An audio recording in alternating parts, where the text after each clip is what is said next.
Here's some ideas you never heard before.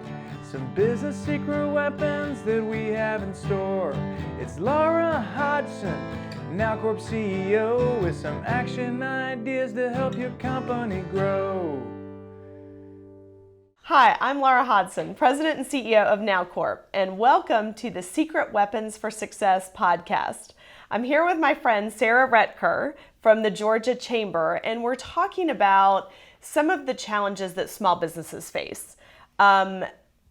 Personally, I've been a serial entrepreneur and I've been in and around so many small businesses, but you have as well, because we know you as the face of the Georgia Chamber and all of the investor companies that are members, but you have an interesting background as well, having worked around the country with a lot of small businesses, many of whom were going through challenging times. Right. So tell us a little bit about what types of businesses did you work with and why were you called in to help them? So, thank you for having me here today. Yes. I do have an interesting background that's not chamber related, which everyone in Chamberland scratches their head about sometimes. But I worked for a hospitality group for a very long time, and we would travel across high-end markets across the country and find restaurants to rebrand, flip, fix, open, kind of just This should be a reality TV show. Taylor. Right. I don't know why no one's Flipping targeted restaurants. me on this. But it was such a great experience because you go into different markets across the country and you realize that people in general have similar tastes and sips, as we used to say. And so you would go into a market and you would get to dine around the little community that you were in, and you would find what the community needed. And a lot of times it was personal touch. And it wasn't necessarily the cheeseburger on the menu or the type of french fries you had, although the consistency around a good menu is key for success.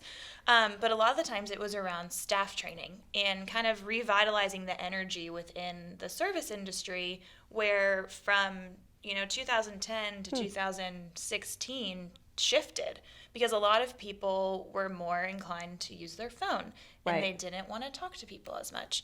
So a lot of what we did was rebrand menus, bring in really cool chefs, talk to people in the community and find out what they wanted, but also just train people on how to be a human.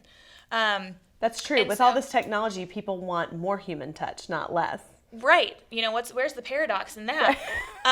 And so a lot of the times it was really just making sure the staff knew that this was a happy, welcoming place, and that every single person walking through the front door felt welcome and felt attended to. And so a lot of what we did from the operations standpoint was just really create a robust training program and then tailor that to different markets around the country in terms of who the clientele was and what they wanted. And what level of interaction they wanted. So, it's interesting when you think of business owners or entrepreneurs, there's not another business that is more sort of core to this concept of entrepreneurship than a restaurant. Right. Because in a restaurant, it's one of the few places that you can see the very beginning of the business go through the entire life cycle of the product immediately. Yes. Most people, it takes months to design and manufacture a widget and then eventually ship it. Whereas in a restaurant, talk about feet meeting the street, you have to deal with those issues every single day. Yes. Well, it was funny when you shared your story about how you came to the Now account moment of having lunch somewhere. Yes. And realizing that lunch. There was an immediate transaction happening.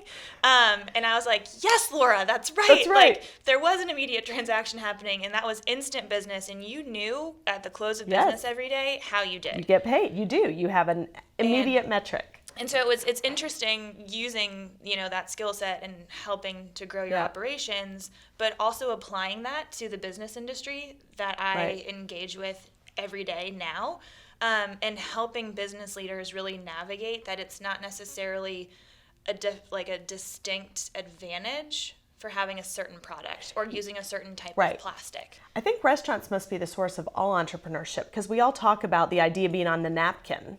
Yes. But you wouldn't have had a napkin if you weren't If you were sitting in a down restaurant. to eat. Exactly. You must be sitting in a restaurant to come up with all your ideas.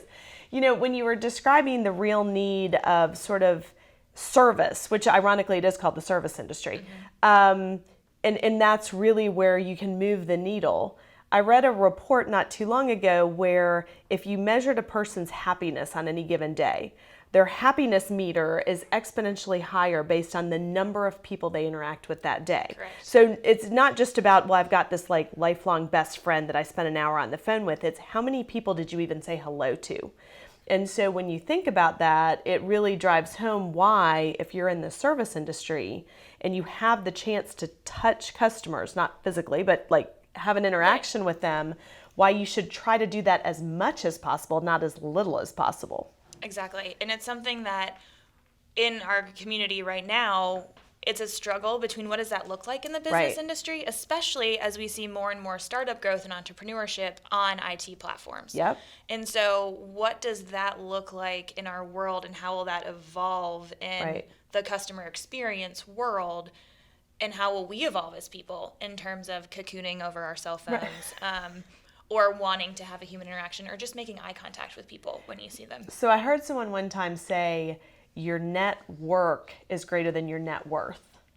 And I thought that was such an interesting way to say it, because we think of networking as going to an event and shaking hands and passing out business cards.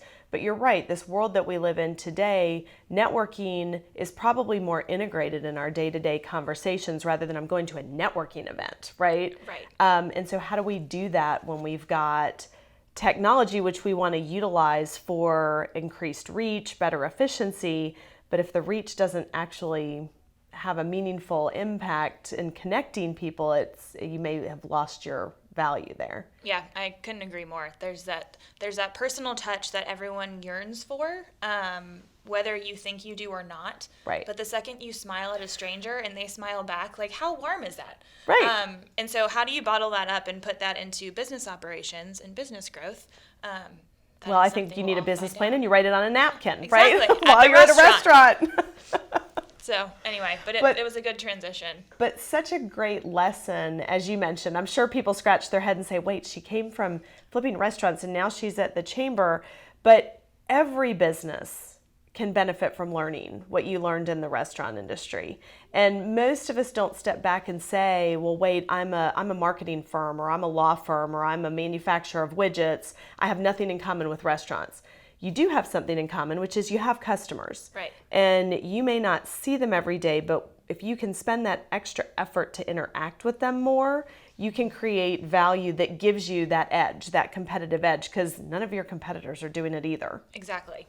And finding time to focus on, as you mentioned before, the entire transaction and the entire experience, from even making a reservation on the phone starts your experience at a restaurant, to paying your check and how you're greeted as you walk out the door. You know, that end-to-end user experience is something that I think we talk about. We focus in business a lot on getting the product or getting the service to the customer, but where was the lead up and where was the follow up? And so there's definitely a lot of lessons to be learned. Absolutely.